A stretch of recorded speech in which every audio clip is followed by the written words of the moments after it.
Otep à tous.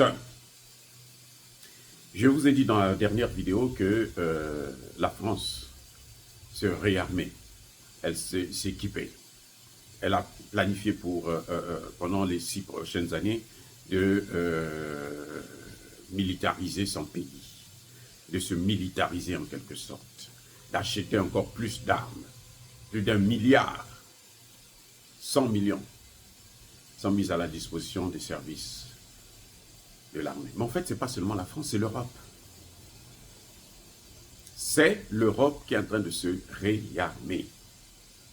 C'est qui l'Europe? Ils disent qu'ils vont faire la guerre. Avec qui? Entre eux? Non. Contre la Russie? Non. La Russie venait de les écraser et la Russie est en train de les écraser en Ukraine. Et oui, la Russie est en train de les écraser en Ukraine. Contre qui? La Chine? Ils ne peuvent pas faire ça à la Chine. Puisque la Chine, c'est la Chine qui les nourrit. Tout ce qui est industrie là, tout vient de la Chine actuellement.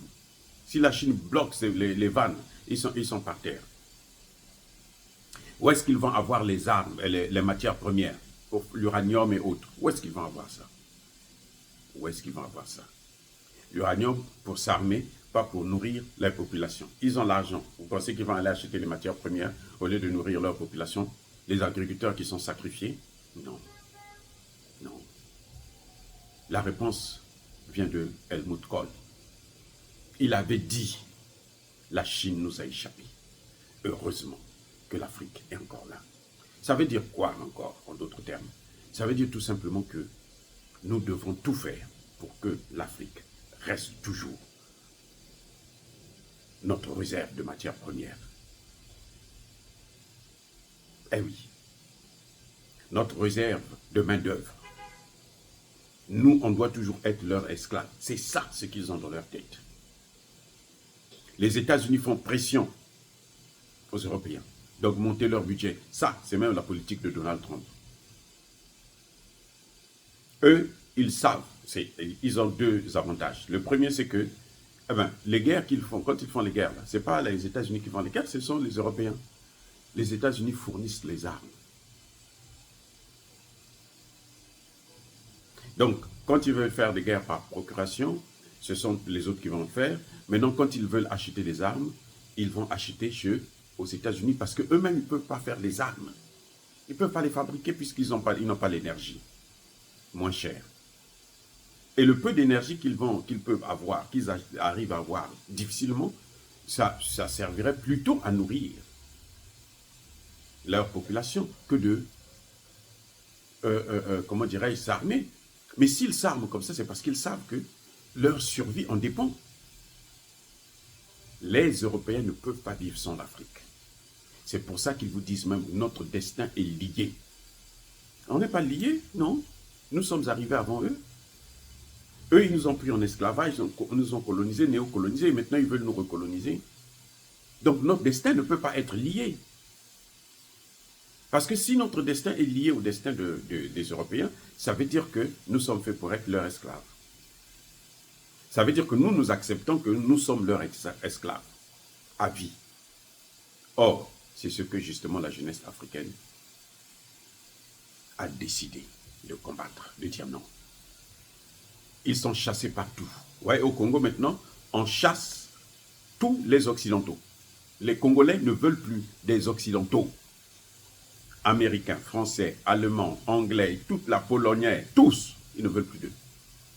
Donc, qu'est-ce qu'ils vont faire? Ils sont obligés de faire la guerre.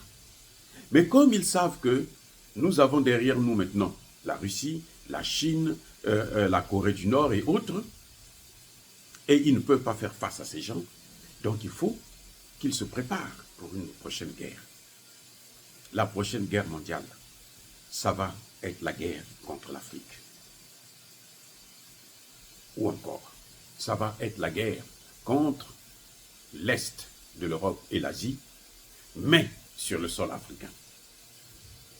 Voilà ce qui est en train de venir. C'est pour ça que je conseille vivement aux présidents qui dorment comme Tshisekedi, qui continuent à penser qu'il va être aidé par une puissance, une autre puissance. Non, je les conseille de s'équiper et de s'armer jusqu'aux dents. Mais oui, pas par la science, mais par l'arme. Parce que ce qui vient, ça ne va pas être du cadeau. La science, nous avons des techniciens, nous avons assez de spécialistes. Il suffit de leur donner les moyens pour travailler là-dessus. Donc nous pouvons nous débattre. Mais pour l'instant, nous avons un problème d'armement. Il faut qu'on s'équipe. Il faut que l'AES puisse continuer à s'équiper, mais alors, de manière, je dirais, essentielle, parce que c'est la survie du continent africain qui est actuellement en jeu. Dire cela, c'est inciter à la haine ou à la violence. Non. Yaba colère et Yamalène. Encore une fois de plus, bien-aimés frères et sœurs, sachez une chose.